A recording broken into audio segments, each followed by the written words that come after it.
Okay, we are back for part 4. If you haven't watched the first 3 videos, I highly recommend you go back and do that because that will give you a lot of context for what we're about to cover today.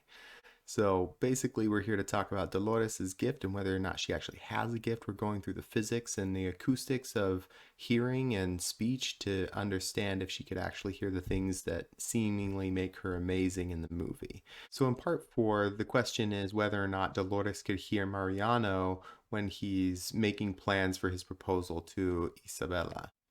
At this point in the movie, they're sitting down to breakfast in a wide open area, and then Abuela asks Dolores if she can hear any of the details about that night when Mariano and his mom are going to come over and discuss the engagement details with the Madrigal family.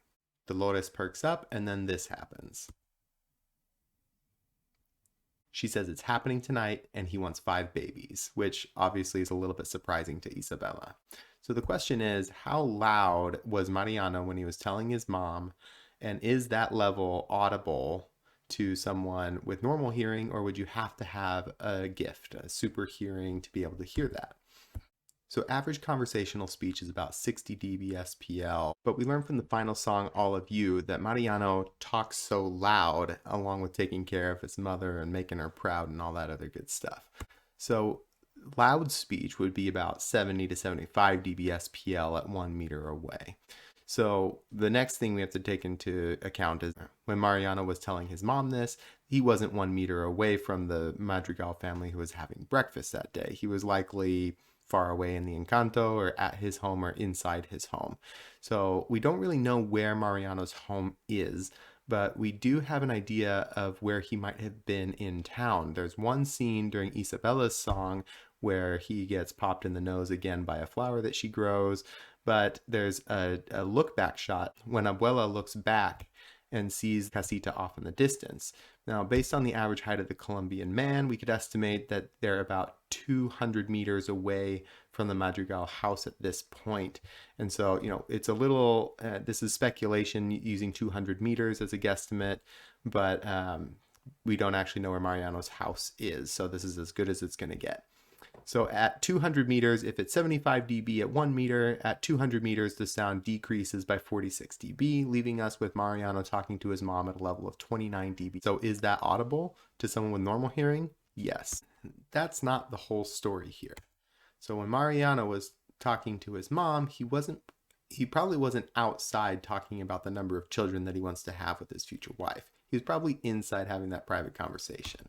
And so if he was 29 dB inside, we've already talked about the sound transmission class of a door reducing the level by about 40 dB, which would make the level after it, including the distance and after going through a door from Mariano to Dolores, minus 11 dB. And this is definitely not audible unless you have super hearing. So in summary, from all of these different videos, turns out you do not need super hearing to hear a chorus from a mile away. You do not need it to hear the sound of a pin drop. You do need it to hear the sound of falling sand, especially if it's that ch sound of Bruno throwing the salt and the sugar in the movie. You would need super hearing to hear Mariano talking about his plans with his mom. But that's not the whole story. Let's watch this scene one more time and take a look specifically at Dolores. Did you see that look? That look? So right after she tells Isabella that he wants 5 babies, Dolores gives him this look. Look for it again. All right. That is not a cousin being nice to her cousin. I think Dolores didn't actually have super hearing. She already knew the Guzmans were coming over for dinner that night, so she guessed that Mariano was going to propose. And so this was her taking her chance to throw in something that might scare Isabella out of accepting the engagement or the proposal. She told Isabella that he wants 5 kids in an attempt to scare her out of the marriage. This would all be possible under the theory that Dolores doesn't have super hearing. And it turns out I'm not alone in this theory. In fact, Twitter and the internet in general is filled with conspiracy theories about how Dolores is actually the villain of the movie, how she may not actually have a gift, and how she is causing the cracks in Casita. So you can check out all those tweets, and I'll link some of those down below. So in summary now, Mariano's plans, sure, you'd need super hearing to hear negative 11 dB, but I've got questions, particularly about the relationship between Isabella and Dolores, especially because Dolores has a secret crush on Mariano. But I'm curious what you think. Put your comments down below, and thank you for supporting this channel and this video, and we'll see you next time.